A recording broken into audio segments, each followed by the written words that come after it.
Olis, tanto tiempo. Espero que anden muy bien del otro lado. Por acá estamos bien, o tratamos de estarlo.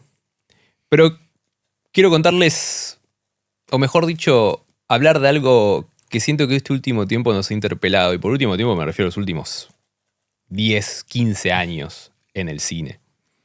Pero para hablar de eso, primero tengo que solamente decir 2019, Endgame, Thanos. Corría el año 2019 y supuestamente venía el villano que iba a romper con todo, un villano que iba a ser un ícono de la cultura pop de, digamos, los nuevos 2020s. Un villano que estaba hecho con CGI, con la cara de Josh Brolin, que decía, ante otro personaje hecho con casi en su 90% de CGI, Robert Downey Jr., Iron Man, soy inevitable. Y con esa frase nos querían dejar un mensaje, ¿no? De que la saga de superhéroes, del cine industrial, y cine industrial me refiero al cine de sequels, legasequels, precuelas, legal precuelas, super precuelas, bla bla bla bla bla bla bla. Cine de superhéroes, cine de Barbie, cine de Minecraft, cine de empresas. De que eso era la nueva industria y de que eso era el séptimo arte hoy. Si estás viendo esto en tiempo real, hace menos de un mes o casi un mes, se estrenó una película que de alguna manera, en su lenguaje, le pone un freno a esta absurda idea de que el cine es lo que dictan las empresas y lo que ve la gente de streaming en su casa. Hoy, en Gordos con Pochoclo, queremos hablar un poco de aquellos directores, en uno en especial, pero queremos hablar un poco de aquellos directores que realmente se muestra a través de la pantalla, que aman lo que hacen que los actores lo den todo, que ponen el ojo en pensar los planos, en contar buenas historias, en poder desarrollar una trama y poder hacer arte, que es lo que de vez en cuando queremos ver, porque también de vez en cuando, bueno, uno come McDonald's, ¿no? También. Hoy vamos a hablar de uno de esos directores que tenemos que agradecer, vos, yo y todos los gordos y gordas con pochoclo del mundo, que es contemporáneo a nosotros, y es el señor Paul Thomas Anderson. Two can be as bad as one. It's the loneliest number since the number one.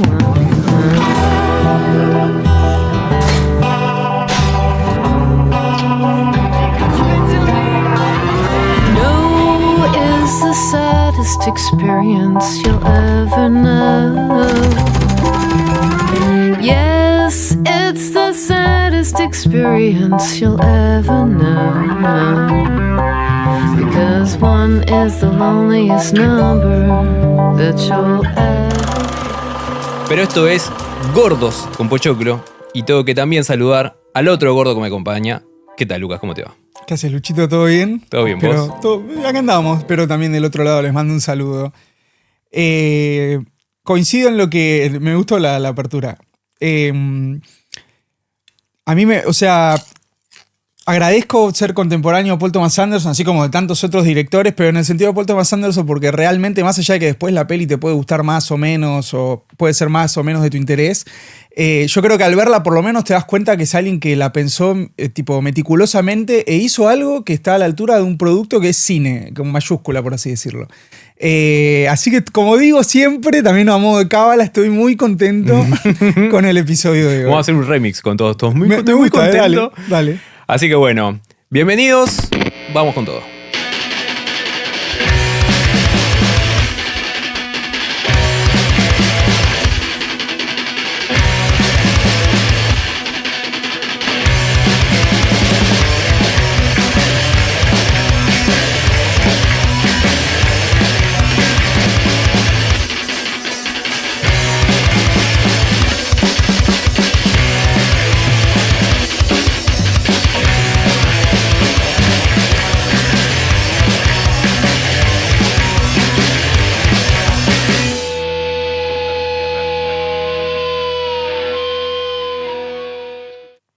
Bueno, como dijimos, el señor PTA,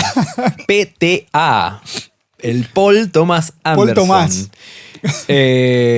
Hermoso sujeto, como dijimos en la intro, uno de los pocos, decir pocos me la baja un poco, no quiero decir justamente pocos, pero hay que aceptar de que contemporáneo no quedan tantos denominados directores de cine de autor. No, que vos digas que te despierta cierto entusiasmo ir a ver una peli que te genera cierta expectativa por quién la dirige, no pasa con tantos. Hay un par de nombres que después ahora también si empezamos a darle cierto contexto a Paul Thomas Anderson, tenés ciertos nombres que, por ejemplo, vos decís Tarantino, que decís, bueno, te despierta ese interés por lo menos de antemano. Scorsese. Claro, que vos decís, bueno, estoy yendo a ver algo que me genera la expectativa porque la dirige él.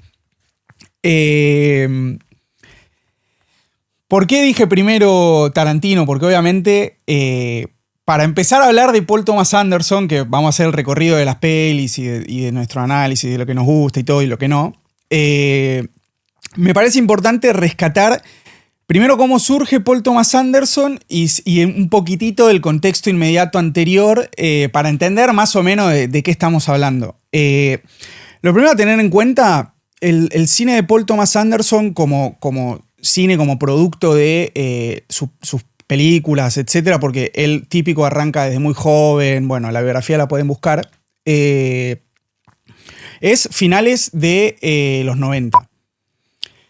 El contexto anterior inmediato era Tarantino, que ya había salido Perros de Reservoir Dogs y ya había salido Pulp Fiction, que ya había tenido todo un valento. Pulp Fiction es del 94, entonces ya había toda una cosa de, hay directores primerizos que escriben y dirigen que no son surgidos de las escuelas de filmación, que surgen de la cinefilia pura, surgen de esto de los VHS, de que ya empiezan a tener...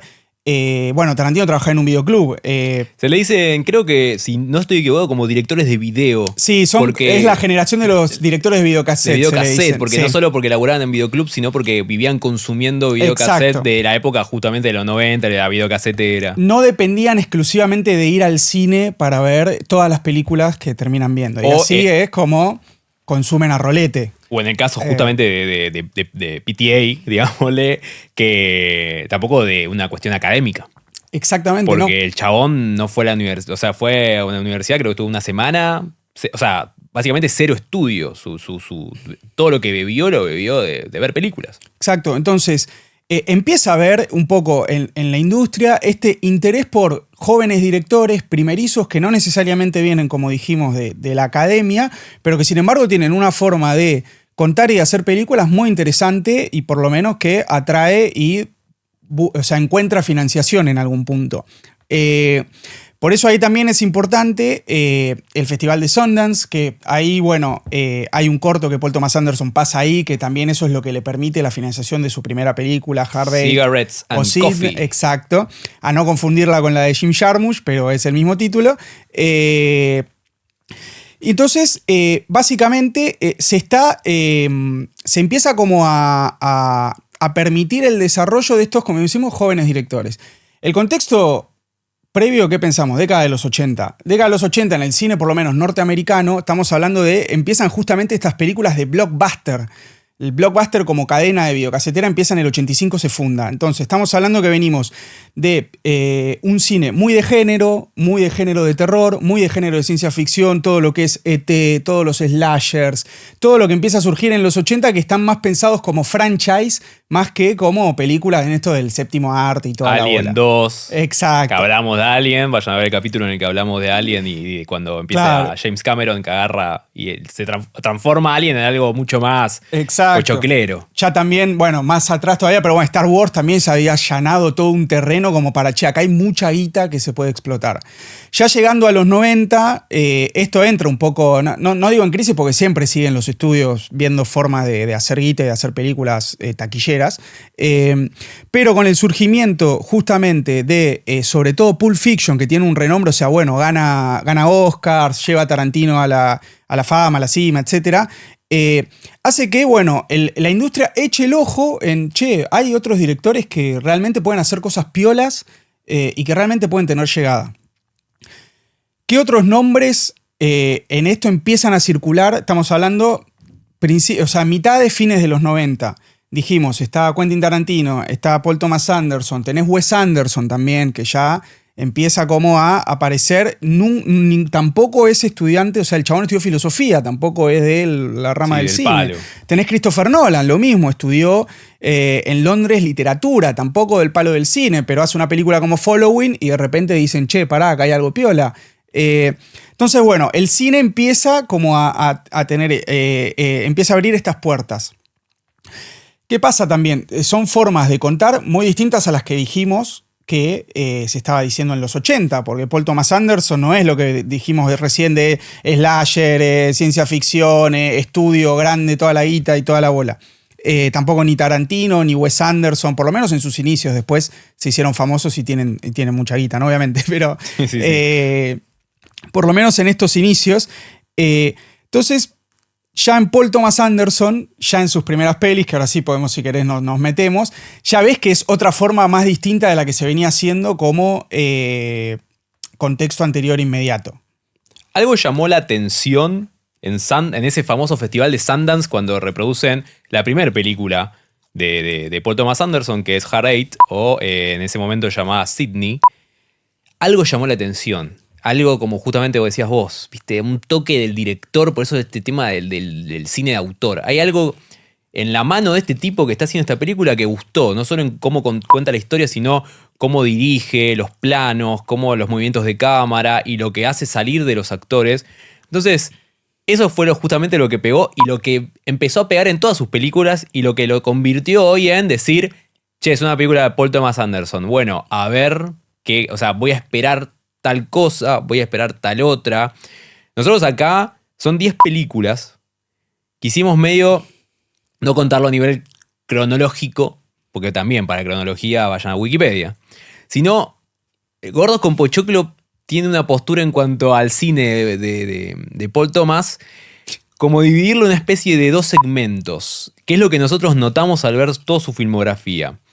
Para nosotros hay una primera etapa de Paul Thomas Anderson, una primer era o primer periodo de sus películas en los cuales se asimilan y tiene un paralelismo en muchísimas cosas y recursos que ha utilizado en sus películas, hasta su segunda etapa donde corta con muchas cosas características de todo su cine y las cambia y va por otro hasta te diría casi de la vereda de enfrente. Hay obviamente cosas que va a seguir utilizando, pero hay otras que no y que las cambia. Hay 2 Paul Thomas Anderson en nuestra opinión. Los 2 igual son el mismo, claramente, como acabo de decir. Y bueno, después una chapa final, que es una especie como de conclusión o comentario. Sí. También al respecto de las últimas películas que ha hecho.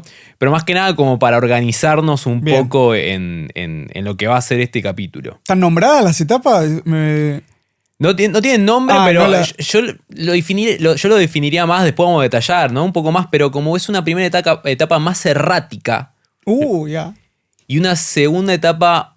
Vamos a calmarnos. Un poco más profunda y vamos a calmarnos. Okay, claro, bien. Entonces, en esta primera etapa tendríamos Hard Eight. Después Boogie Nights. Magnolia. Y vamos a cerrar con Punch Drunk Love o Embriagados. Embriagado de amor. Embriagado de amor. Embriagados. Me hiciste la duda, ¿no? Sí, puede ser. Películas que van de un periodo desde el 98, creo que es Hard Eight, me parece. 96, me parece. 96 Hard Eight, hasta 2002, que es Embriagado de amor. Esa sería la primera etapa. Después vamos con la segunda. Bien, perfecto. En esta primera etapa de, como decíamos, de Paul Thomas Anderson, que es como una etapa denominada un poco más errática, yo siento que hay, primero y principal, Paul Thomas Anderson se dice que es, vos sos actor en Hollywood, o sos un actor que la quiere, o sea, sos un actor de Hollywood. Laburar con Paul Thomas Anderson es ponerte la camiseta. O sea, si vas a laburar con Paul Thomas, vas a tener que darlo todo y más. Y más. Y la verdad que tiene un punto, porque todas las actuaciones en las películas de Paul Thomas Anderson ha hecho actuar hasta cualquier repasador de Hollywood. Y por repasador de Hollywood me refiero a, que no se venga el hate, pero ha hecho una muy buena película con un Adam Sandler.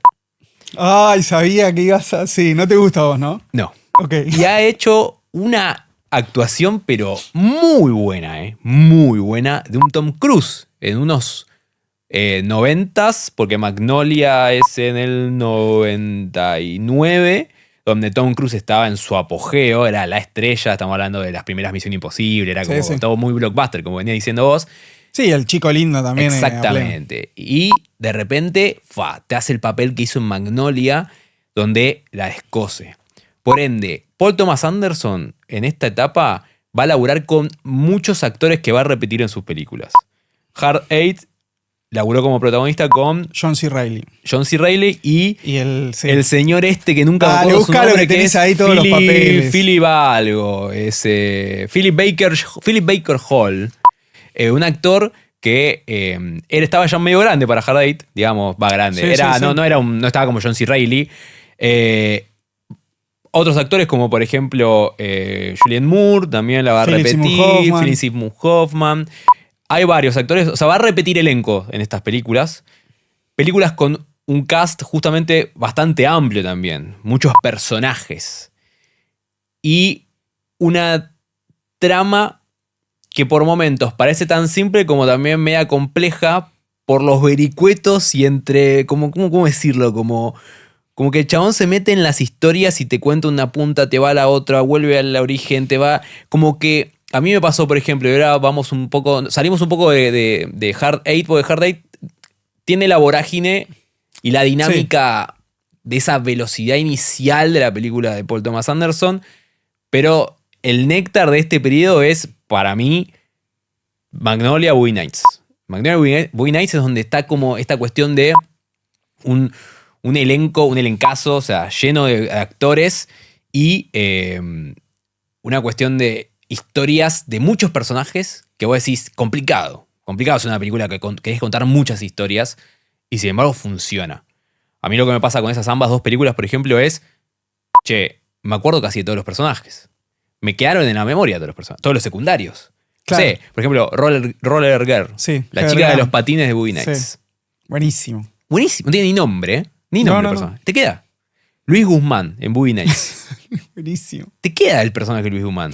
Y también el de Don Cheadle, que viste todo vestido a lo cowboy. Claro. Que no entendía por qué la gente le decía que se vistiera distinto. Sí. Y te queda, y el chabón vende estéreos. Es increíble. Pero bueno, lo que hace retomando esto, por ejemplo, que dicen que se basaba mucho en Altman como director, que es más de los 70, como que hace un poco vuelve de vuelta al cine como esa forma, entre comillas, coral, que bueno, puede estar más o menos presente. Pero claramente lo que para mí construye muy bien Paul Thomas Anderson ya desde, si querés, desde sus inicios, es esto como cómo todos estos distintos personajes conviven entre sí y por lo menos en la película hay cierta como comunidad, ¿viste? Y digo comunidad en el sentido de cómo conviven entre sí. Puede estar más anclado, por ejemplo, más narrativamente en el sentido de que, bueno, tenés la historia de Dirk Diggler y, bueno, justamente ese hilo conductor de su desarrollo y decadencia, ponele, te va teniendo todos los personajes que conviven alrededor de eso, que en definitiva es la industria pornográfica de los 70, fines de los 70, principios de los 80. En Magnolia tenés un montón de historias que están unidas entre sí con historias comunes por... no solo la locación, sino también medio de historias como hasta en algún punto miserables por dentro, más allá de sus condiciones particulares y de cómo viven, pero que está esa, ¿viste? Miserabilidad que vos decís, che, loco, estas historias están compartiendo algo. Para mí, Boogie Nights, eje central, Dirk Diggler, que hace girar la historia y todos los vértices que tiene después con todos los demás personajes con esto de la industria del porno. Magnolia es más coral aún. Porque no hay un personaje que hace girar, sino lo que hace girar es justamente lo que decís vos. Como esta cuestión más como genérica, como abstracta de no es la desgracia, sino sería como son personas que no tienen problema en escupir. O sea, ningún personaje te llama la atención en términos positivos. O sea, son todos patético, te diría. Son todos miserables y generan rechazo. Hasta te diría, a mí me pasó personalmente con el personaje de Philip Seymour Hoffman, que es como uno de los más buenazos. Claro, ¿no? como que quiere hacer ese bien de sí, yo contacto a tu hijo. Pero no por algo.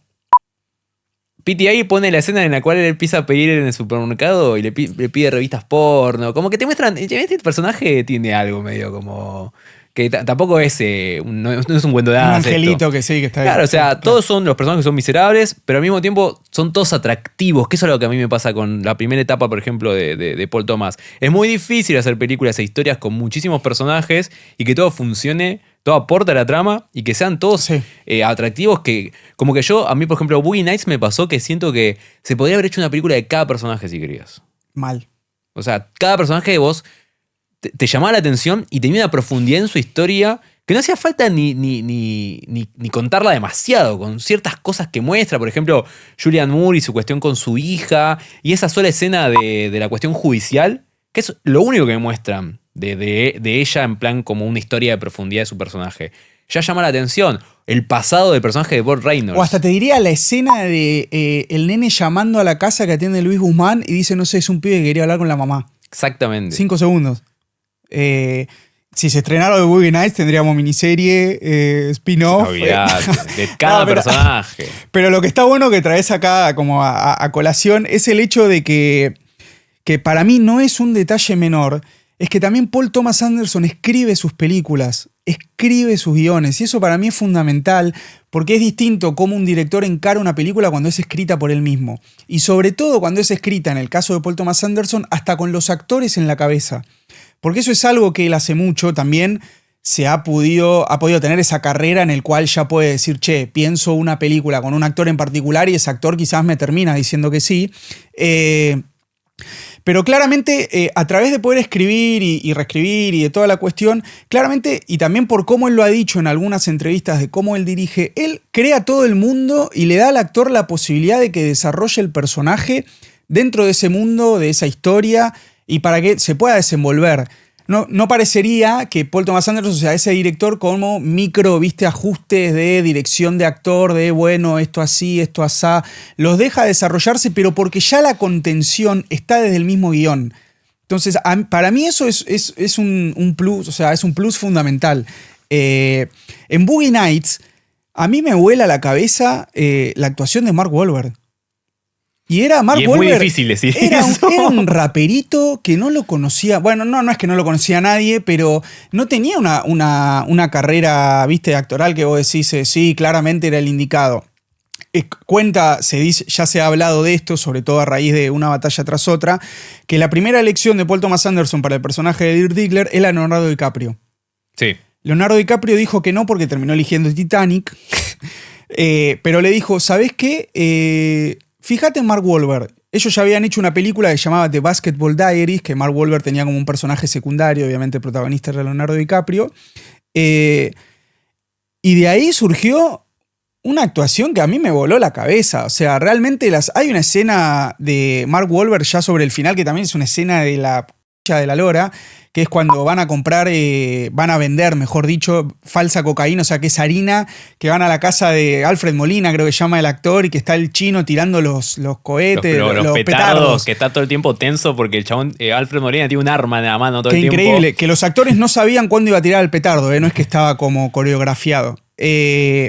Y tiene una mirada de Mark Wahlberg que creo que estuvo improvisada, que vos decís, el chabón se acaba de dar cuenta que cayó en lo más bajo que podés caer cuando sos un drogadicto. Sí, o en la parte en la cual el chabón se sube arriba a una van con otro tipo para masturbarse y que el chabón lo vea. Y estamos hablando un director que está empezando con un actor que también está empezando, y bueno, y hay un Burt Reynolds, que Burt Reynolds era como, ya había pasado su auge, por así decirlo, pero Burt Reynolds era un señor Hollywood. No solo había pasado su auge, sino que en ese momento cuando sale Boogie Nights estaba Burt Reynolds en la caída de su carrera. Sí. Él no quiso aceptar al principio, Paul Thomas tuvo que insistir muchísimo, aceptó el papel y le dijo, por favor, acepta este papel porque te ganas un Oscar. No se ganó un Oscar, pero fue nominado. Después de un montón de tiempo de estar en un letargo constante de que ya está, se terminó la carrera de Burt Reynolds, que igual no terminó todo bien con él. No fue una buena convivencia. No fue una buena convivencia, no fue una buena filmación. Pero digamos, la rompió toda. Pero el personaje es muy bueno, es muy bueno. Tiene algo Paul Thomas con el tema de actores también nuevos, de debuts de actores. Es mucho de de agarrar gente joven que capaz uno no lo tiene en vista y cuando, como dijimos, ¿no? Lo hace actuar y una vez que te das cuenta del nivel que tiene ese actor es cuando rompen con su estrellato. Con Mark Wahlberg, justamente podemos decir un poco la excepción, porque sí, la verdad que su Dirk Diggler es buenísimo y pintaba que iba a ser el actor, pero bueno, de un tiempo a esta parte pueden pasar cosas, ¿no? Pero sí, no me quiero adelantar, pero hay otras películas más adelante, su otra etapa donde también saca... Bueno, Julianne Moore también, digamos la verdad, no era muy conocida cuando salió Boogie Nights, era una Julianne Moore casi desconocida. Claro, no es la de ahora. No es la de ahora, o sea... No era tampoco una desconocida, pero sí, o sea, parte de su crecimiento fue también gracias a Paul Thomas Anderson, porque también en Magnolia hace un papel terrible. Que mamita. Y la actriz esta, creo que es Melora algo, que es la que hace de la mujer de Don Cheadle en Boogie Nights. Y la que hace de la cocainómana. De la cocainómana. Sí, la hija del presentador. Esa actriz es brutal y en Magnolia la rompe. Las escenas de esa piba con John C. Reilly, que John C. Reilly es el cana que va como que responde a la situación de che, hay mucho ruido. Y a mí toda la película toda tomando pasada, falopa, toda dura en el restaurante.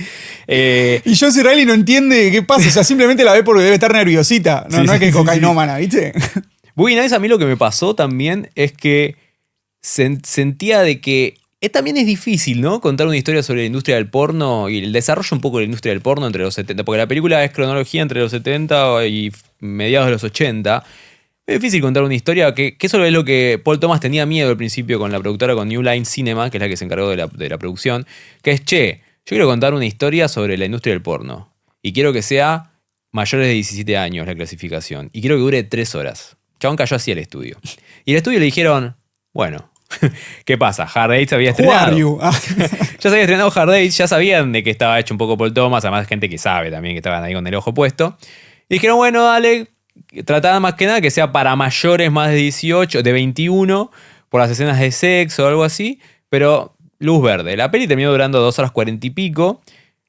Y me pasó a mí que dije, para esa época, más allá que estamos en los 90, tiene una manera de contar esta industria del sexo y estas personas que están en este mundo que parece tan quizás hostil, tan físico, medio salvaje, donde hay drogas, donde hay prostitución, donde hay básicamente una especie de estrato hacia un tipo de emoción alguna, porque están todos corriendo frente a cámara.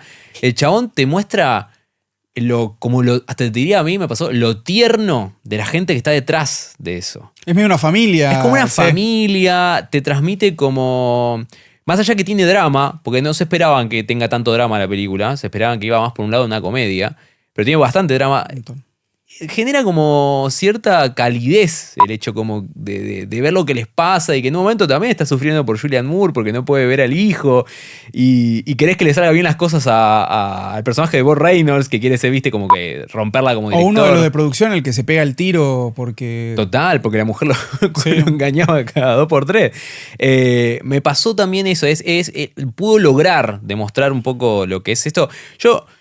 Cuando estaba viendo un poco más directores actuales, dije, es como una especie con tirantes, ¿no? Pero de un John Baker de esa época. Es como un... Yo lo denomino como un Paul Thomas Anderson meets John Baker, ¿viste? Porque, ¿viste? John Baker, que le encanta contar las historias de bajo mundo, estas que son medias hostiles, de underdogs. Y Paul Thomas en los 90 lo hizo con Boogie Nights, que, cabe aclarar, fue un hitazo. Las pelis de Paul Thomas igual, casi todas, no son justamente lo que hablábamos, por eso la intro, ¿no? No son taquilleras, no son blockbusters, no son, solamente una fue blockbuster, que después vamos a hablar. Pero son películas que tienen cierto éxito, obviamente, pero no la rompen en sí, no sé si hasta en algunos casos si llegan hasta recuperarlo la inversión. La inversión, claro. Sí. Pero Boogie Nights fue muy bien. Por Boogie Nights, New Line Cinema le dice a Paul Thomas, ¿qué querés? Hacé lo que quieras, hermano. Hacé lo que quieras. Tomá. La llave es tuya, cerrá vos la puerta. Y se mandó Magnolia, ¿no? 3 horitas, 9 historias, 9 personajes, terrible cast. Acuérdense, sigue repitiéndose el mismo esquema de muchos personajes, historias corales.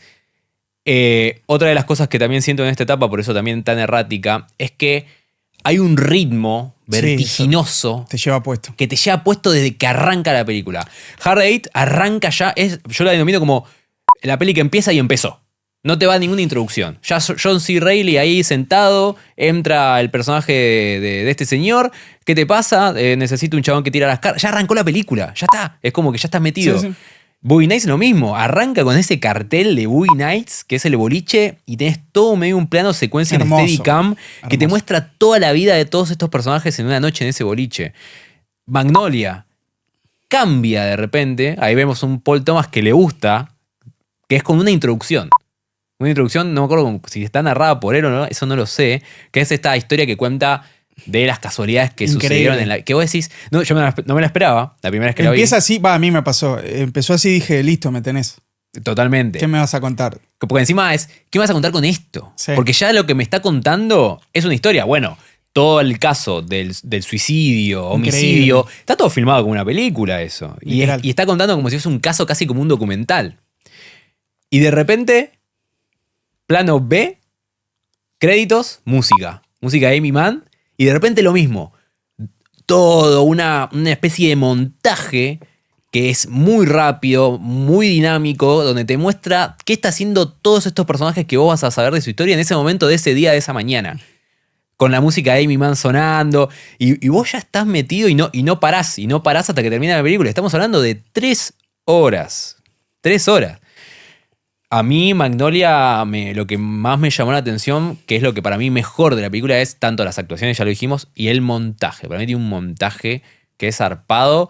Y me quedaron un par de temas de Amy Mann resonando ahí, la banda sonora de. Y es que en la el caso de película. Magnolia, o sea, es verdad que el montaje es una gran parte de que hace que la película esté así construida y que tenga como ese ritmo que te lleve un poco puesto, que te frena, te baja, te sube, te dice, bueno, vamos para acá, ¿no? Bueno, ahora vamos a ir para este otro lado. Bueno, vamos a ver el caso de un padre que está en los últimos estados de cáncer a punto de morir y quiere contactarse con su hijo perdido, y te voy a llevar al caso de un nene que está con toda la presión de tener que ganar un concurso de preguntas y respuestas y no puede ir al baño, se mea encima. O sea, Sí, sí. es realmente... Por eso ahí de vuelta vuelvo a lo mismo, lo clave que es que sea director de su propio guión. Que después el guión obviamente puede ser adaptado, puede ser guión original, pero ya con todo eso en la cabeza, de toda esa estructura, de todo ese ida y vuelta, de todo eso, hace que, creo yo, todo esto de las historias corales, de la cantidad de personajes, cómo interactúan entre sí, cómo actúan y todo, después se da todo natural, o sea, naturalmente, se ve como que se da naturalmente. Y no te hace tanto ruido, o por lo menos vas reteniendo todas cosas de las historias, por más de que quizás el nene que pregunta, quizás no aparece tanto, pero te queda resonando a medida que vas viendo toda la película, hasta que llegas al punto que se mea encima. Que vos decís, la puta madre, loco, ¿no puedo ir al baño? Entonces, Sí. O sea, esta angustia que estábamos diciendo, sí. transmitida desde un nene que la está pasando como el culo. Porque también otro elemento más, que esto es un elemento que va a ser de todo el cine de Wes Anderson, que es relación... Paul Thomas Anderson, mirá, dijiste de Wes Anderson, perdón, Paul Thomas Anderson. Ya vamos a hacer el capítulo, Sí, sí. tranquilo. ¿O no? Relación padre e hijo. Relaciones filiales, mejor dicho de esa manera. Hay un tema con Paul Thomas, que encima lo más raro es que él con el papá se llevaba genial. El padre, Ernie Anderson, creo que se llamaba, era un presentador, actor de la época de los 60, de la ABC. O sea, sí, Paul Thomas es Nepo Baby, podemos decirlo. Pero se lleva muy bien. Es más, fue el padre que lo incentivó a él a estudiar cine y meterse en la industria. No tenía muy buena relación con su mamá, y eso quizás lo podemos ver en Boogie Nights. Pero después se lleva bien con su padre. Pero el chabón le encanta en sus historias contar estos problemas, estos conflictos filiales, sobre todo entre padres e hijos. Lo vemos en Hard Eight, en esta cuestión medio de mentoría entre el protagonista y John C. Reilly, en la cual el chabón está en Pampa y la Vía y viene este tipo a ser su mentor, a cuidarlo, a ayudarlo. Una relación padre-hijo. Sí, sí. Boogie Nights, bueno, hace falta aclararlo. El tipo, el padre inexistente, la madre, maltrato, el chabón no tiene papá. También, Pampa y la Vía, que tiene la mentoría de Bob Reynolds como director, como ese que viene a reemplazar a su padre, más toda la trama de Julianne Moore también, que viene a reemplazar a su madre. Es una cuestión muy de relaciones filiales. Y Magnolia, bueno, es como... seguimos aumentando. todo el tema de Tom Cruise con ese padre abandónico que se estaba muriendo en el lecho de muerte. Bueno, el papá del nene que tiene que contestar las preguntas, Sí, sí, que lo re. maltrata. Hay toda una cuestión mucho del padre. Y después también hay un tema con esta primera etapa de Paul Thomas, que es este capricho que él tiene, y yo lo denomino capricho, de meter algún elemento que en algunos momentos puede ser realismo mágico y en algunos momentos puede ser una secuencia de un capricho. De decir, yo creo que en la historia pase esto. Por alguna cuestión que en Magnolia más lo explotó ya por la misma premisa de la película, que es a veces las casualidades pasan y punto. Y algo pasó porque tenía que pasar y se terminó. Pero por ejemplo, vamos para atrás, Boogie Nights. Toda la secuencia del robo con Don Cheadle en el drugstore. Sí, increíble. Que decís, che, pará, es que no estaban contando esto y de repente estoy en una escena de un Sí. robo donde todo el mundo se muere y Don Cheadle Tarantinesca. Exactamente. Como decís, de la nada esto. Sí, sí. Y sin embargo, sí, ¿Y el aplaudo. plano de Don Cheadle viendo la guita? Sí. No, me la llevo, no me la llevo. Como una especie de McGuffin casi, ¿viste? Porque el Sí. chabón necesitaba tener su local. Ese era su futuro. Y de repente, por alguna vuelta, lo tuvo. Así de la nada. Pará, y en Magnolia está también la famosa escena de la lluvia de ranas. ¿Qué dijimos? New Line Cinema le dijo, Paul Thomas, haz lo que quieras. Y Paul Thomas dijo, bueno, hago lo que quiero. A las 2 horas de película, quiero que todo el cast de repente cante. You can hide, not going to stop, going to stop till you rise up. A las 2 horas de película tenés que poner a todo un elenco a cantar nada más. Así de la nada. Y a las 2 horas 40, una lluvia de ranas. De la nada. Que igual yo siento que no es tanto capricho, sino cada que para mí, meme de realismo mágico, aporta a la trama. Hay mucha. Googleá lluvia de ranas, Paul Thomas Anderson, explicación en Google, y hay. Pero 17.000 gordos explicando diferentes razones de por qué lo puso. Sí, no vamos a descubrir nada. No vamos a descubrir nada. Mi versión, para mí, a la película es una cuestión más bíblica, más religiosa, que después con la película que le sigue, que primerea la segunda etapa, capaz se toca un poco más lo religioso, pero acá es. Muchas películas utiliza un versículo de la Biblia que es Éxodo 8.2 o 2.8, algo así, que trata sobre cómo Dios castiga al ser humano por sus pecados de miserabilidad y todas estas cuestiones que venimos contando que en Magnolia se ven en todos los personajes, ¿no? Pero esa lluvia de ranas es como. Es mítica. Es mítica. Es mítica. Y hay algo que a mí me gustó mucho, que tiene que ver con la lluvia de ranas, que es. Hay un momento donde se habla en la película de un abuso sexual, de un padre a su hija. Sí. Y la madre va a ver a la hija porque decide creerle. Pero no se sabe si pasó o no pasó, porque el propio padre dice que no sé si lo hice, no lo sé. Y en ese momento que la madre está abrazando a su hija mientras lloran y están cayendo las ranas, la cámara hace como un giro y enfoca a un cuadro que está en la habitación y con un aumento manual. Y que si vos lo ves ahora, está en HBO Max, la podés ir a ver. Se ve como el lente de la cámara se pone delante de la cámara, el lente de aumento. O sea, estamos hablando de un zoom in manual. New Line Cinema, 1999, película que ya Sí. podés hacer. Paul Thomas dijo, no, quiero que la cámara que se le agregue un zoom así de la nada. Vos ves como el zoom se agrega y aparece la frase, pero en realidad pasó, o pero pasó, but it happened, creo que es como un Sí. texto que está pegado en un cuadro. ¿Qué decís? ¿Qué carajo? Y esas cosas que decís, el chabón se puede tomar su libertad de hacerlo como hizo la lluvia de rana, te hizo eso que decís, ¿qué onda? De vuelta, hay un sinfín de análisis de por qué. Obvio. Y el nene viendo por la ventana diciendo esto pasa, ¿viste? This happens, como diciendo, y puede pasar. ¿Por qué no podría pasar? Casualidades. Así como hay un sinfín de casualidades y todo, ¿por qué no podría de repente que haya una lluvia de ranas? Pero bueno, como decís vos, hay miles de hipótesis y de análisis. Pero para mí, y tampoco para no dejarla de lado en esta primera etapa, que está Embriagados de Amor, que es verdad que es distinta la película. O sea, hay también un mini quiebre en el sentido de con lo que era Boogie Nights y Magnolia, y de repente Embriagados de Amor, más allá de que sea Adam Sandler. Pero sí está esta cuestión tan intrínseca que decía vos, como las relaciones humanas. O sea, cómo están llevadas de una forma que te conmueven, te deprimen, te hacen cagar de risa. O sea, todo ese combo que hace que realmente la historia te lleve puesto. En Embriagados de Amor está también esto que venimos hablando, ese ritmo. Obviamente dijo, Paul Thomas Anderson dijo, che, vengo de hacer 2 pelis de casi 3 horas. Pará, vamos a parar un poco la pelota, quiero que sea de 90 minutos, que eso no significa que por la duración no significa que va a ser un ritmo ni muy tranquilo, ni tan acelerado, pero sí te lleva puesto también. O sea, en Embriagados de Amor, que está esta cuestión, no sé si te habrá gustado o no, pero viste que está esta cuestión de, entre que está el personaje de Adam Sandler, que está siempre con el nervio acá, que vos decís en cualquier momento este tipo saca una ametralladora y los mata a todos. Un personaje que ya Paul Thomas te lo demuestra como un tipo que guarda muchísima bronca dentro. Pero zarpado. ¿Viste? Y tiene impulsos de ira.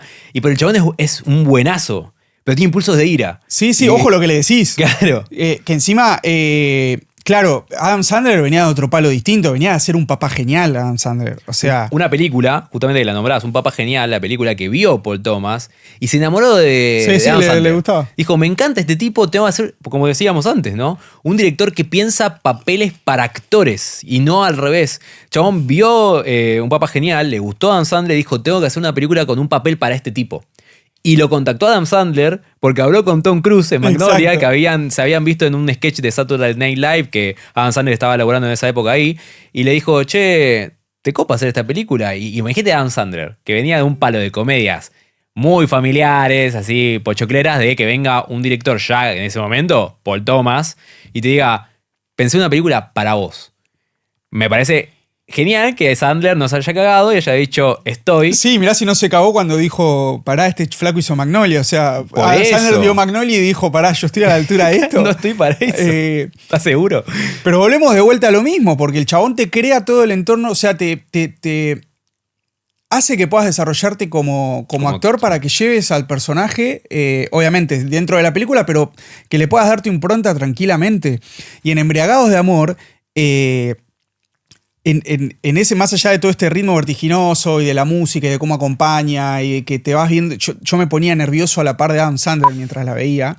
Tiene un guión muy bueno, o sea, desde los diálogos también, de que como le dicen 500 veces que tiene una llamada y es una hermana distinta, hasta las puteadas con Philip Seymour Hoffman por teléfono, las interacciones con Emily Watson, que Emily Watson venía de hacer Rompiendo las olas de Lars von Trier, que era nada que ver, y una actuación de la puta madre, y de repente está en una peli con Adam Sandler, que de repente hay un pianito. Hacía una comedia, que es una especie de comedia romántica, venía... Boogie Nights tiene comedia dentro de su drama y violencia, Magnolia no tiene nada de comedia, capaz la encontrás, porque Paul Thomas también te mete un par de gags cómicos. Pero acá era la primera comedia romántica de Paul Thomas Anderson que, como decís vos, tiene como algo interno que parece que va a explotar en todo momento y que al final explota en un beso entre ellos, que es como el amor. Es así.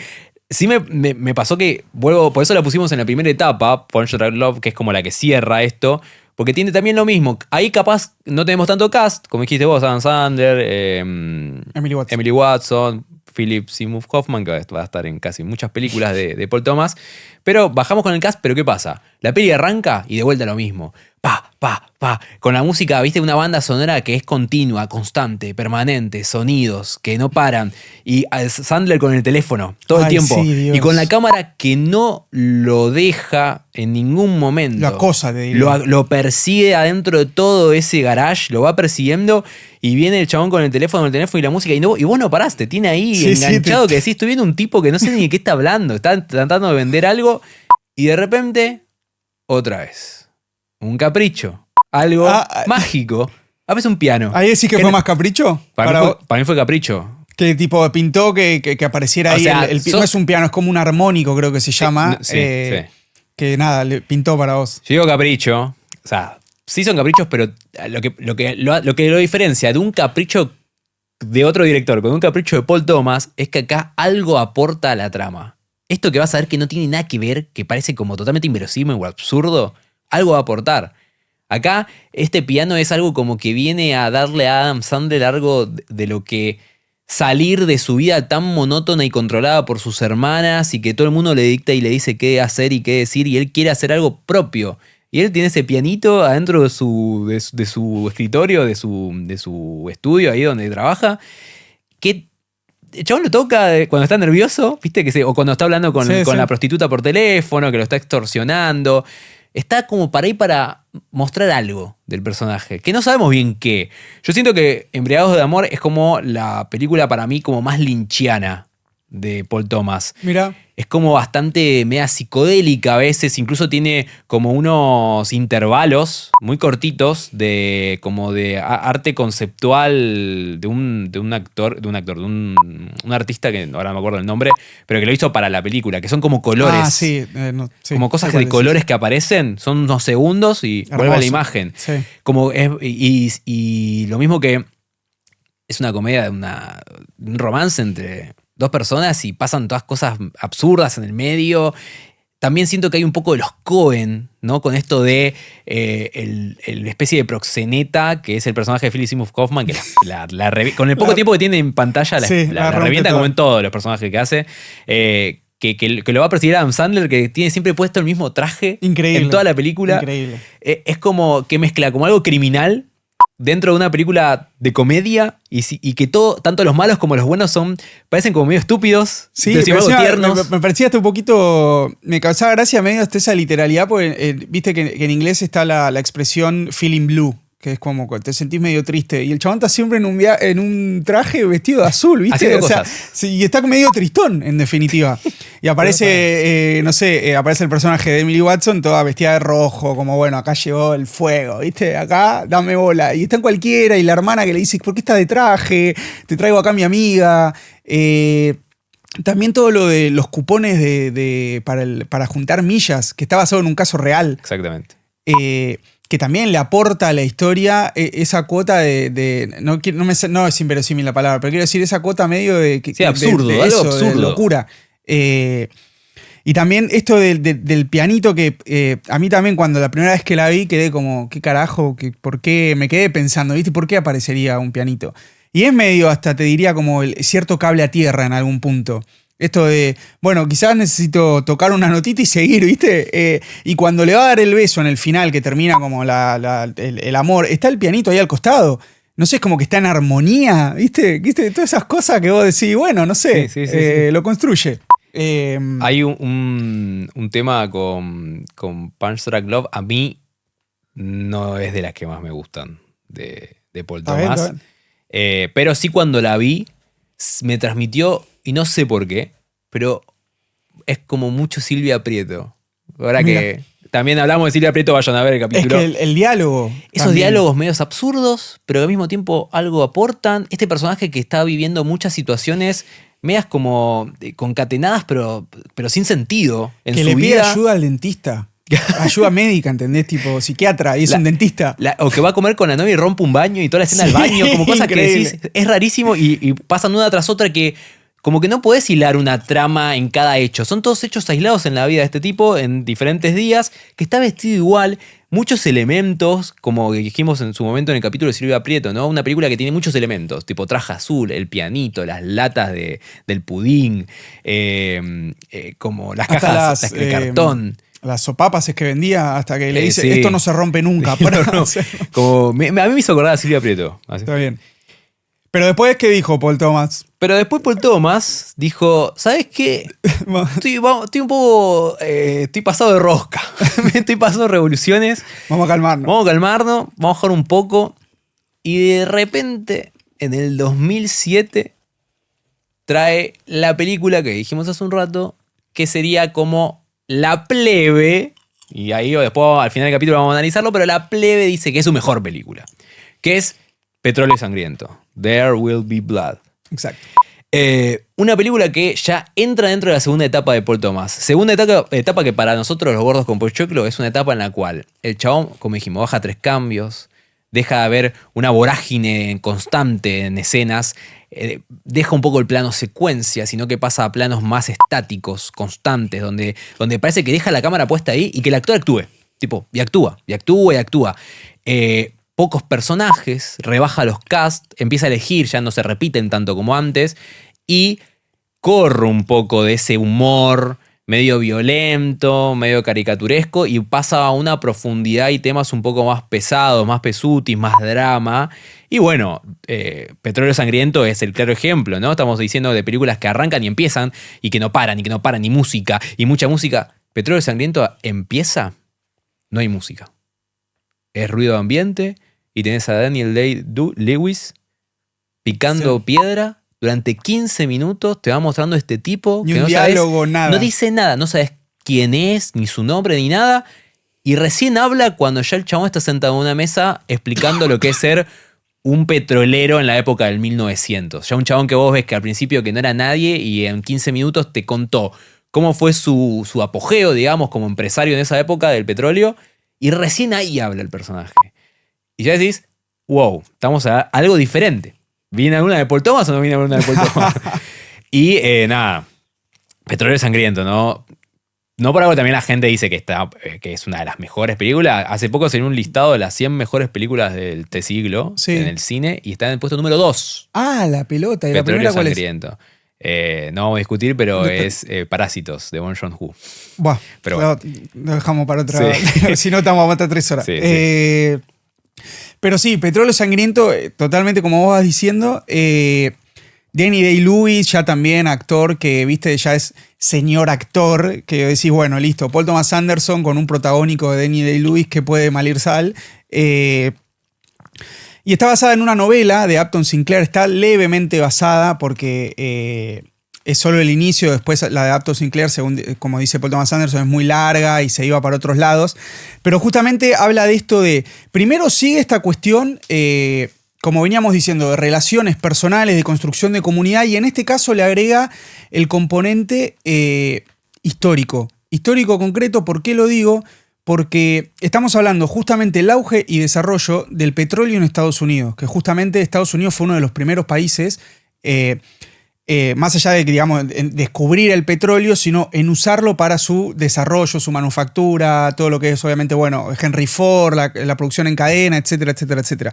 Pero la película te va mostrando, a través de la historia de Danny Day-Lewis, de Plainview, bueno, justamente todo este auge, pero también toda su batalla para él llegar a ser este magnate del petróleo.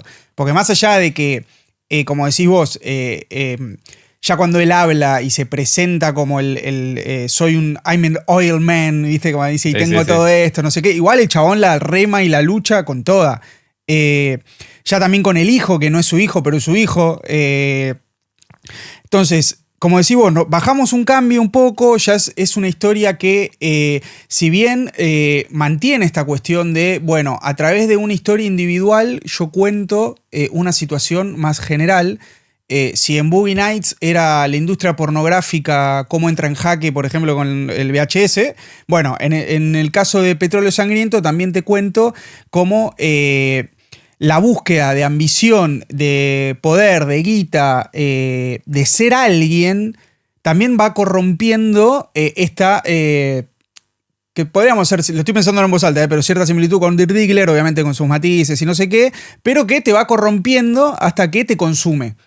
Que yo creo que es un poco eso, y Danny Day-Lewis, que es un actor de método, como se dice, que también lo hablamos en el capítulo de Nicolas Cage, vayan a verlo, como que realmente es estos actores que aún fuera de cámara, cuando están, no sé, cambiando las luces, siguen personaje y te trata como si fuera el personaje. Bueno, en fin, eso es más un detalle. Kel O'Neill, que era un actor que iba a ser el personaje del pastor, que hace Paul Dano, se terminó bajando porque no se lo bancaba a Daniel Day-Lewis. Claro, como... Porque dice que el chabón era insoportable, vivía en personaje fuera del set y se bajó. Hay algunos videos en internet que si los buscas te muestra cómo él interactuaba, no sé, con maquillaje, pero siendo, viste, un tipo de finales del siglo XX.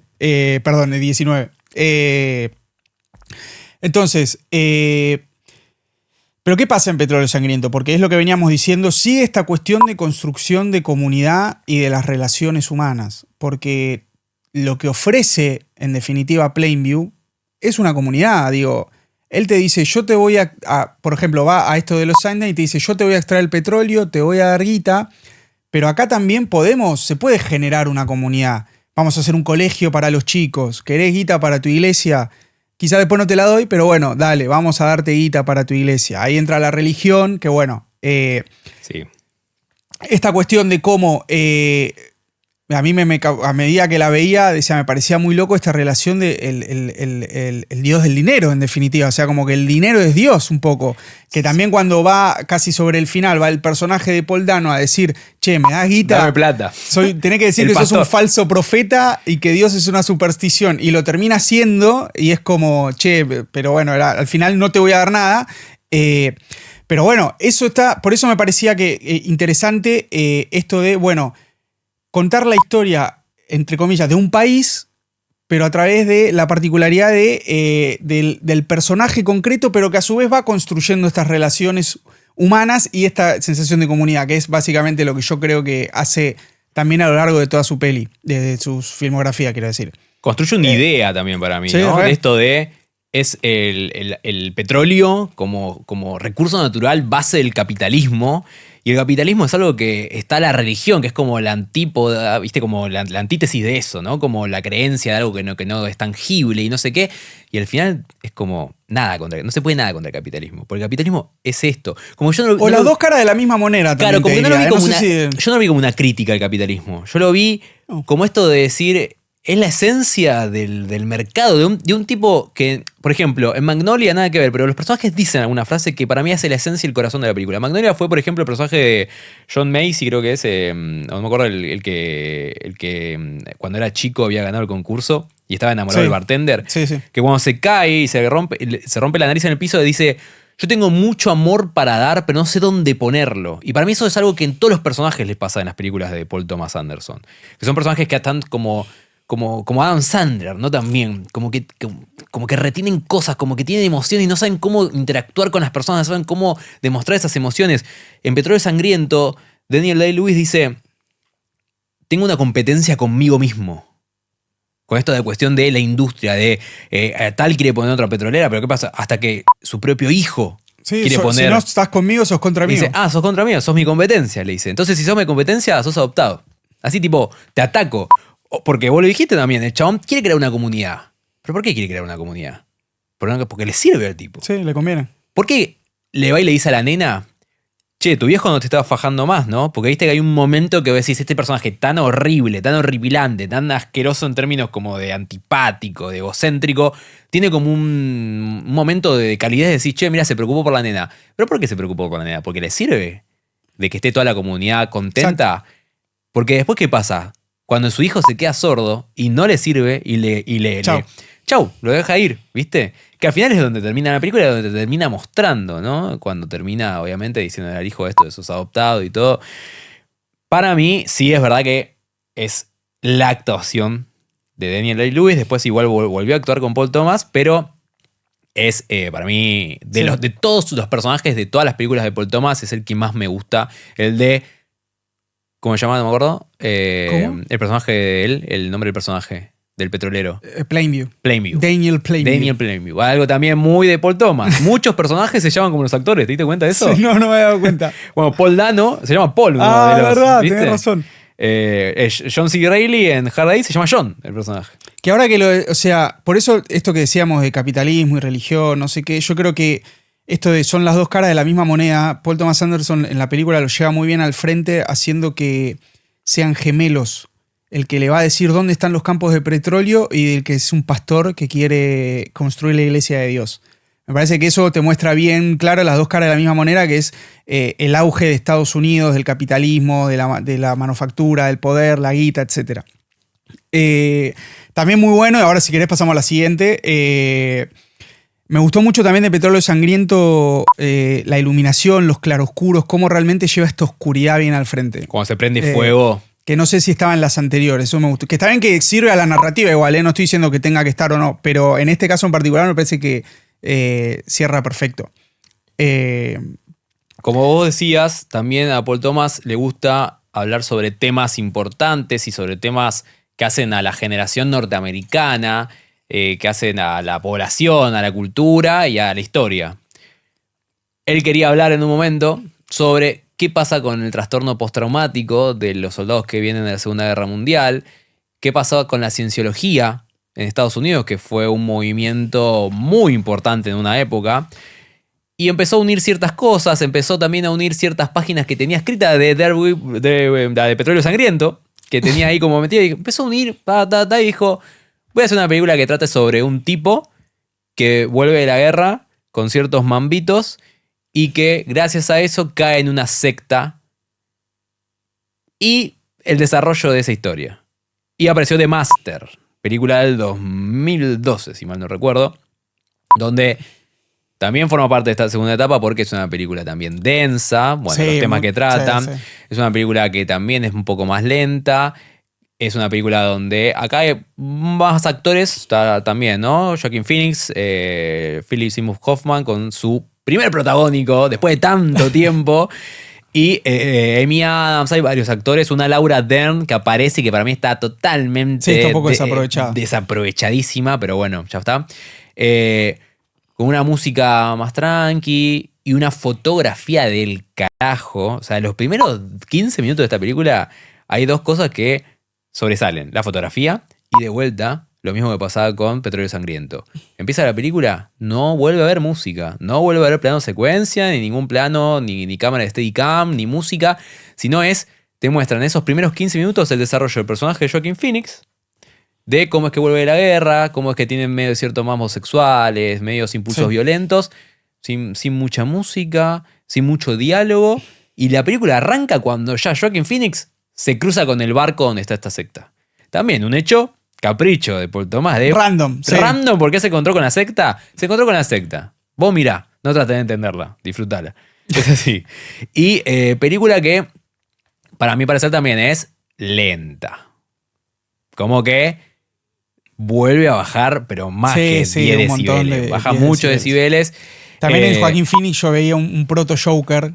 Exactamente. Que yo creo que le habrá servido bastante cuando tuvo que hacerlo. Otro actor de método, porque dicen de que medio que cojea, ¿viste? El personaje. Sí, medio como, sí. Dicen que todo eso no estaba escrito, no se lo había escrito. Ah, mirá, no sabía. Lo agregó Joaquin Phoenix pero que igual fue un papel que supuestamente se lo iban a dar a otro actor, pero al final se lo terminaron dando a Joaquin Phoenix, como que en este caso no estaba pensado para.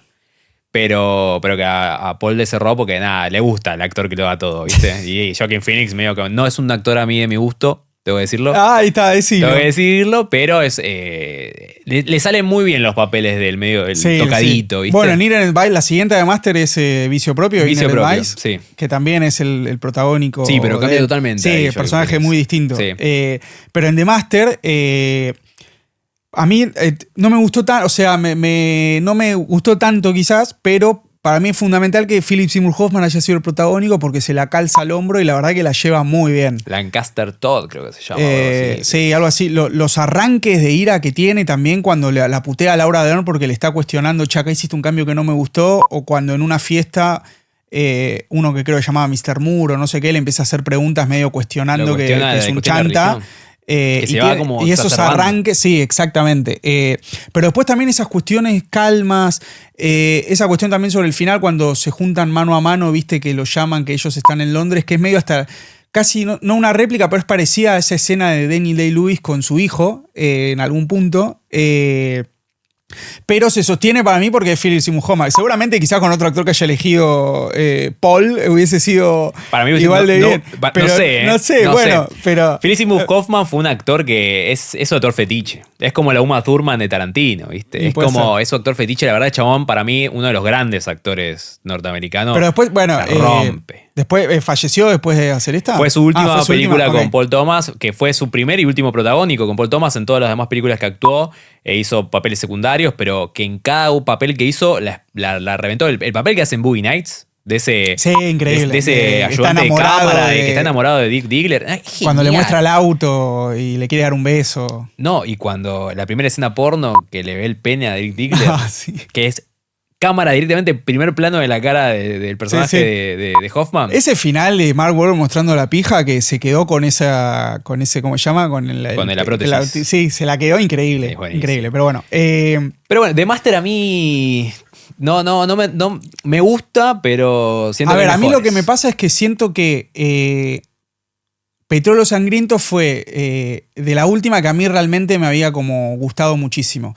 Porque después en esta segunda etapa que dijimos que está Petróleo Sangriento, The Master, Vicio Propio y El Hilo Fantasma. Exactamente. Porque después Licorice Pizza y Una Batalla tras otra son como de lo que después decimos la coda. Pero es lo mismo, como que siento que después Vicio Propio, que tampoco, o sea, de vuelta, el protagónico de Joaquín Phoenix, hay cosas que me interesaron, pero a mí se me hizo pesaduti.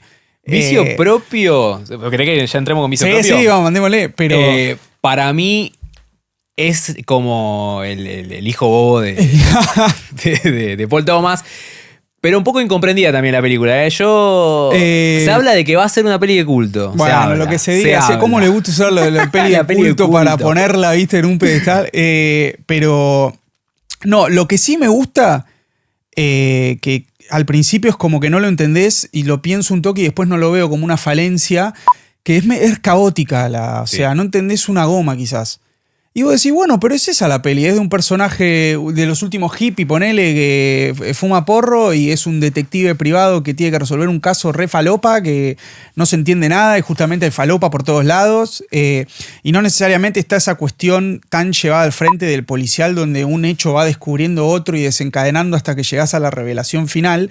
Y después pensaba, bueno, pero ¿por qué tendría que ser así igualmente? Si estamos hablando justamente medio de un ambiente onírico, de personajes hasta oníricos, de un Joaquín Phoenix que ya no distinguiría de lo que es real y lo que no.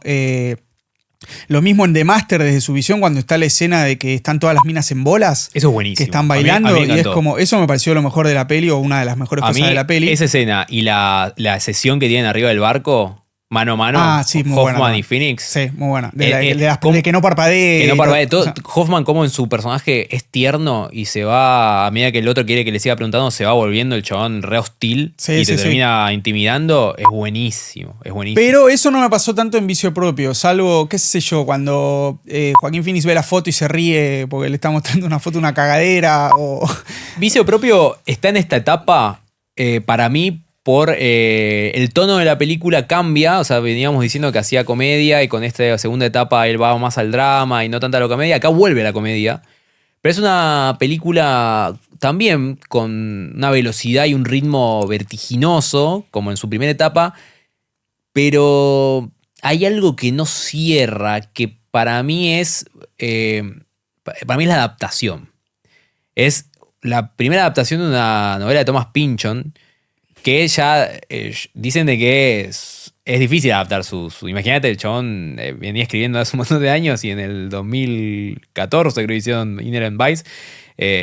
Un tipo que es difícil sus historias para ambientarlas porque justamente van y vuelven y muy fana Paul Thomas de Pynchon, porque bueno, justamente después vuelve al libro en Una Batalla tras otra, cuando hace Vineland de Pynchon también. Pero...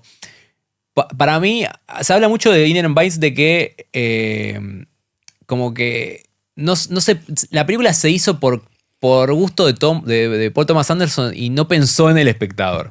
Mirá. Como en el término de está bien, sabemos cómo es tu cine, pero es como, no entiendo nada, hermano, ni en qué está pasando, ¿viste? Sí, es que para mí era eso, es como, yo lo veía y era que por eso también pienso y digo, bueno, quizás no sé si la debería cuestionar, es como fumarse un churro. Y bueno, y ver qué pasa, dónde te va llevando el churro, justamente. Tiene una trama la película, tiene Obvio, un hilo sí. de este detective que tiene que investigar la desaparición de su novia, pero es como que quiso mezclar un cine neo-noir con Embriagado de amor, de repente, ¿viste? Porque es como también... Y Boogie Nights y todo, porque te diría... Sí, es psicodélica, es disparatada. Él dice que se basó mucho en este estilo, que es un estilo de cine que le dicen... Buscalo tranquilo. No, el de... ¿cómo es que le dicen? Dale, que este tenés cine? tanto anotado ahí. Primero se basó en Chicken Chong, que son una serie de los que fumaban porro en los 70, 80. Un churro. Que son como que la historia de que son dos tipos fumando porro y que están re locos y le van pasando cosas. Como una comedia mucho más, es como muy disparatada y muy satírica en ese sentido. Media boba la comedia. A mí me gustó la comedia justamente de la película. Siento que volvió un poco a la comedia de Boogie Nights, quitándole lo violento, porque siento que lo que le faltó un poco a la peli fue un poquito de violencia, porque es como, en ese sentido, si vas a hablar de un neo-noir o de un detective privado en Los Ángeles, faltó un poco de violencia, pero la comedia me gustó mucho toda la secuencia del personaje de Martin Short, que es el dentista medio extravagante, que de la nada va a un edificio donde hay un dentista que tiene una secretaria que es trola y el chabón toma falopa y terminan todos arriba de un auto, que encima Paul Thomas, en el momento que toda la escena están tomando falopa o esta droga que pela el dentista, él acelera la velocidad de la reproducción de la filmación, no sé si te das cuenta. No. Va acelerando de a puchos. Como que se mueven y se mueven rápido y después vuelven, y eso es como algo que de Pinto y lo hizo. ¿Viste? Como que... Y no se repite en toda la película, no es que después fue un recurso, un gag que utilizó, porque se viven drogando en la película. Básicamente la peli es drogas, hipismo, todo. Se dice la palabra hippie cada 2 minutos. Siento que lo que sí tiene Inherent Vice, que bueno, justamente es de una novela de Thomas Pynchon, es después, cuando sale una batalla tras otra, la película más actual, hay cierta similitud, más allá que es de una obra del mismo autor, en esto de hippies versus sistema, versus FBI, gobierno, versus Josh Brolin, Sean Penn, dos personajes que se parecen, ¿no? Esto de esta visión media de prejuicio. Milica, sí, de hippie, ¿viste? Los rebeldes, ustedes hippies. Los personajes se asimilan y un poco también el personaje de Joaquin Phoenix, de no me acuerdo el nombre, pero del detective con el de DiCaprio, ¿no? Dos tipos medio sucios, zaparrastrosos, que están en otra. Outsiders. O sea, que fuman por, están tranquilos en la casa, no me rompan, y de repente se ven envueltos en todo un entramado de crimen y de organización. Y siento que hay una similitud porque justamente se basa en la misma obra y porque cuando hizo Inherent Vice, Paul Thomas, que la adaptó de pie a pa, hizo las 385 hojas que tiene la novela, adaptó línea tras línea. Él quería hacer primero Vineland, que después devino en una batalla tras otra, pero que en ese momento, 2014, dijo, esto es inadaptable, hermano. Después, bueno, 11 años después la hizo, ¿no? Y bien. Sí, pero ¿qué caracteriza esta etapa? ¿Qué dijimos? Vamos a calmarnos, porque después te sale el hilo fantasma, que nada que ver. Sí. Y de repente es de vuelta más al estilo de Petróleo Sangriento, con Danny Day-Lewis y esta cuestión también de... bueno, a través de la historia de un personaje y de sus relaciones y de cómo se va desenvolviendo, te voy contando también, en este caso, por ejemplo, el mundo de la moda. Que de vuelta, lo mismo, es una peli lenta, densa, no es para cualquiera. La primera hora. Pasa la primera hora, después va. Sí, es alucinante el cambio de Danny Day-Lewis, porque es increíble. Si te ves Petróleo Sangriento y después te pones el hilo fantasma, decís es el mismo actor. Es increíble. Mierda, decís. El tipo estuvo un año estudiando diseño y moda hasta llegó a hacer un vestido propio. Tremendo. El actor de meta. Sí, y se dice que estudió mucho a Balenciaga, como para tratar de llevarlo bien al frente, y le sale muy bien. No, el personaje de Lewis en esta también es desagradable, rechazo, pero al mismo tiempo tiene como esa majestuosidad del diseñador de moda que te lo transmite. O este tipo de respeto de vuelta, ¿no? No, pero es como esto que decís, bueno, si lográs atravesar la coraza, vas a encontrar como esta ternura, pero que después a la primera de cambio vuelve a lo mismo. A la mierda. Sí, llamaba a mi hermana y que la fleta de esta mina, que no me la banco más, que no quiero que hagan ruido. Es un personaje que es... lo despreciás. Creo que es uno de los más despreciables de la filmografía de Paul Thomas. Son todos personajes que no son positivos, son todos son despreciables, pero este diseñador de moda es el peor. Es el peor.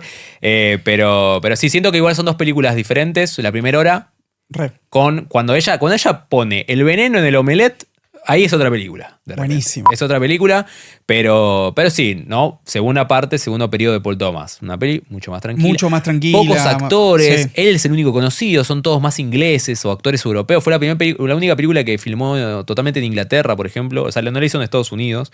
Pero sí, una peli que...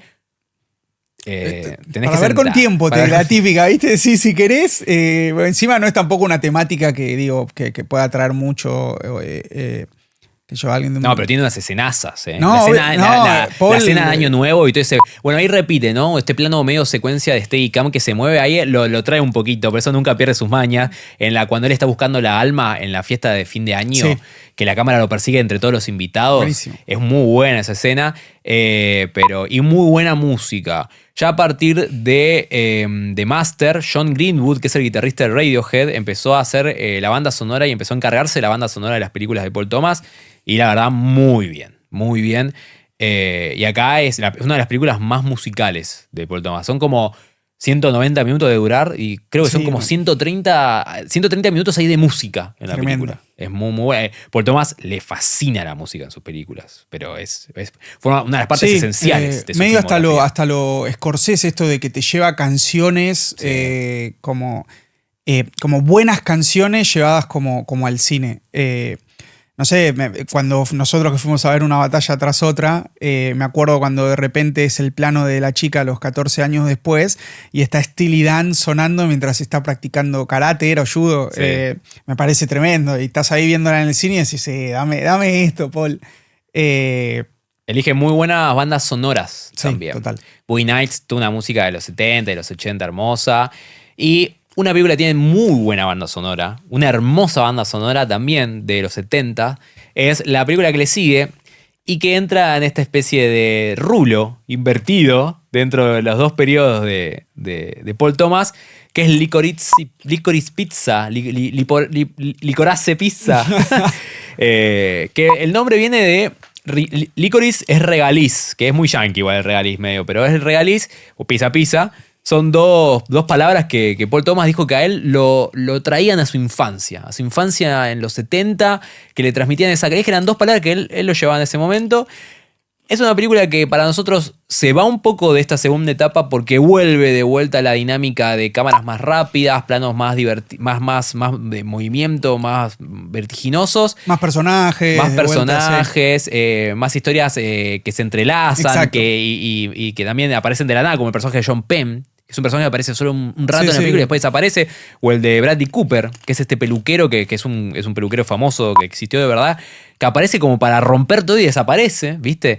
Pero yo siento que Paul Thomas en acá sí llegó a la comedia romántica. Acá es donde para mí me tocó con su comedia romántica. Es una película hermosa, es una película que a mí me transmite, a diferencia de toda su filmografía anterior, salvo Boogie Nights, de vuelta, la calidez, como que... Sí, re. La veo y es algo lindo, me transmite como una sensación de domingo a las 4 de la tarde con solcito, ¿viste? De ver esta especie como de coming of age de dos personajes. Que la dinámica entre ellos es espectacular. Es espectacular. Y lo mismo, no son actores que vos decís, viste, reconocidos. Son dos actores que por fue su debut este. Increíble. Ella es parte de una banda que se llama Haim. Que también está en una batalla tras otra. Sí, que aparece muy poquito. Pero que son amigos de la familia de Paul Thomas.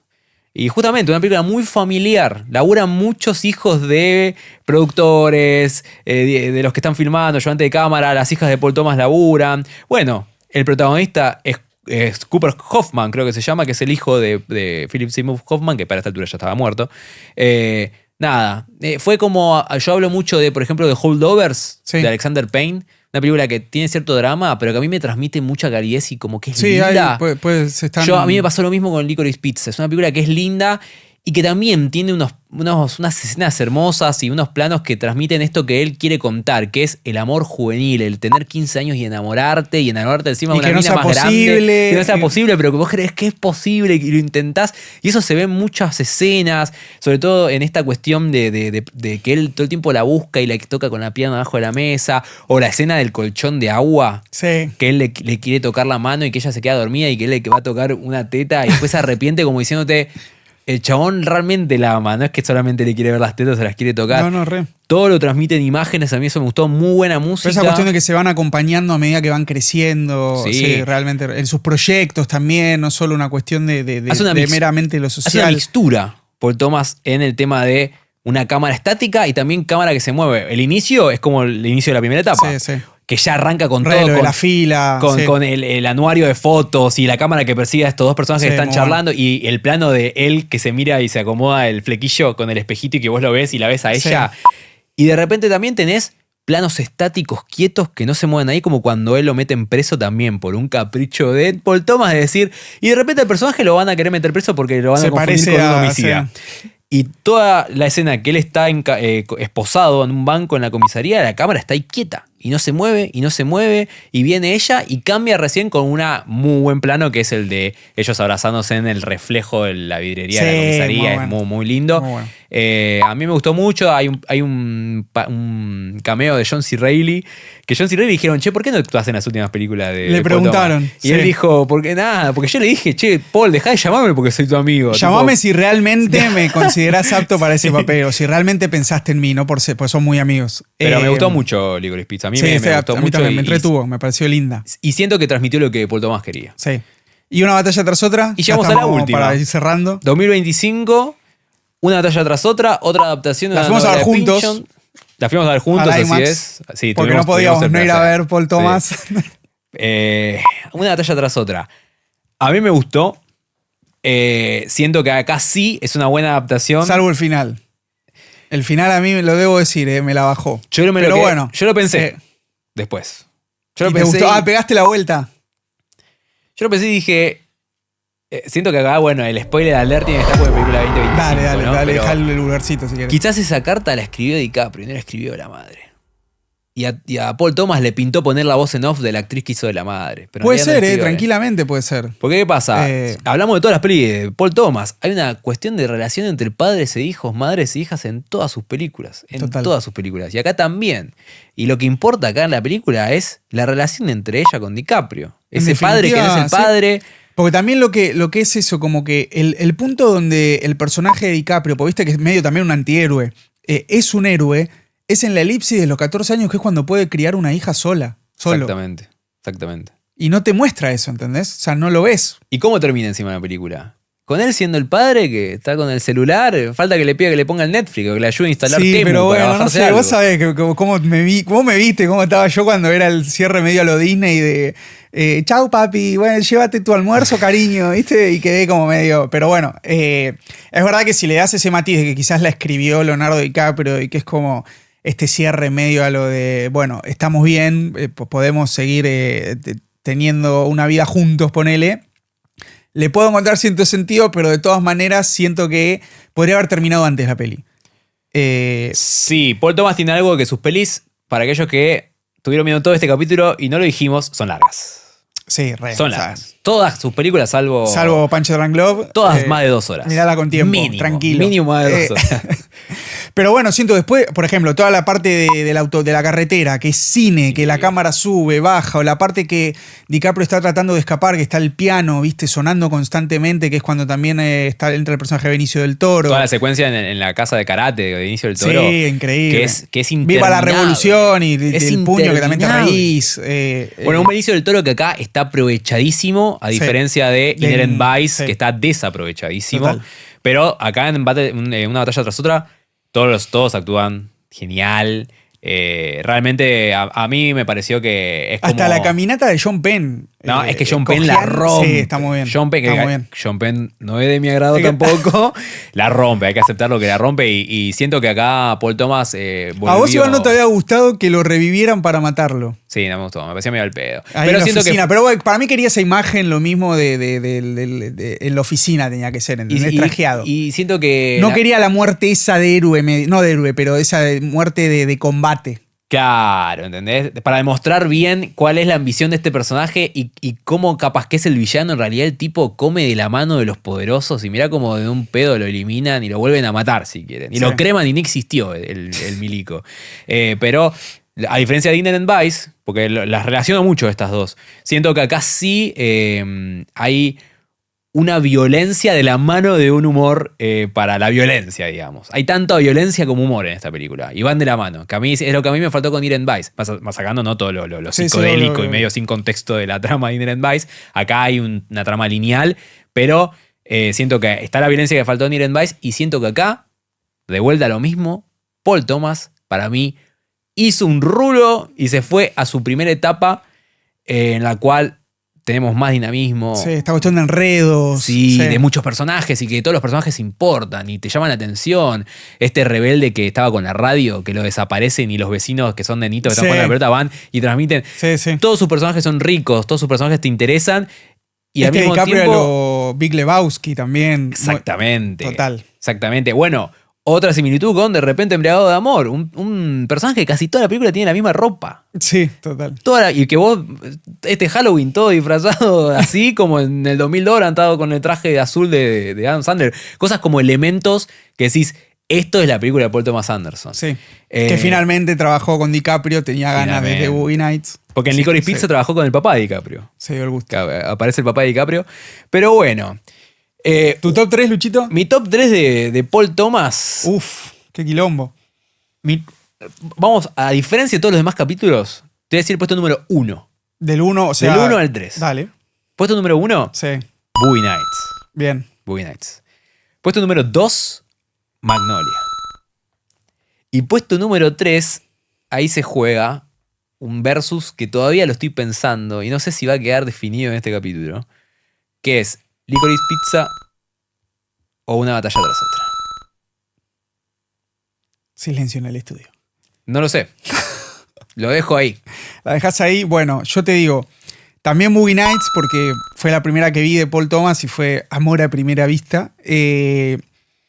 Segunda, a mí me gusta mucho Embriagados de Amor. No sé, me puede. Está bien, está me bien. puede. Adam Sandler pegándole al vidrio. Me Sos puede. Paul Thomas, te puede Adam Sandler. Sí.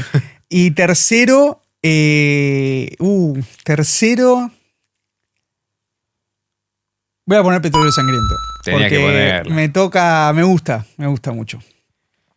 Bueno. Un placer. Ha sido un placer, espero que lo hayan pasado bien, lo hayan disfrutado, hayan pasado ese viaje en Bondi o esa limpieza de casa o ese sillón.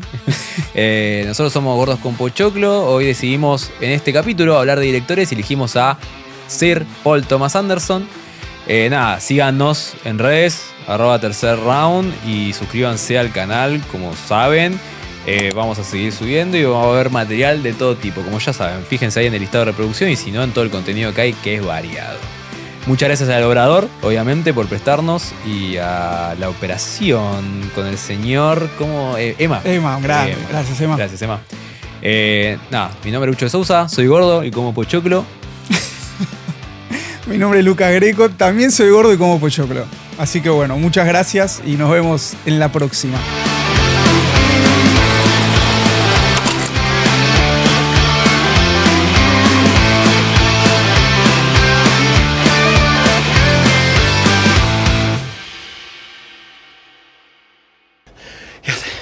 Thank you. Hey, thank you, Sensei. Thank you, Sensei. Thank you. God damn it. Viva la revolución!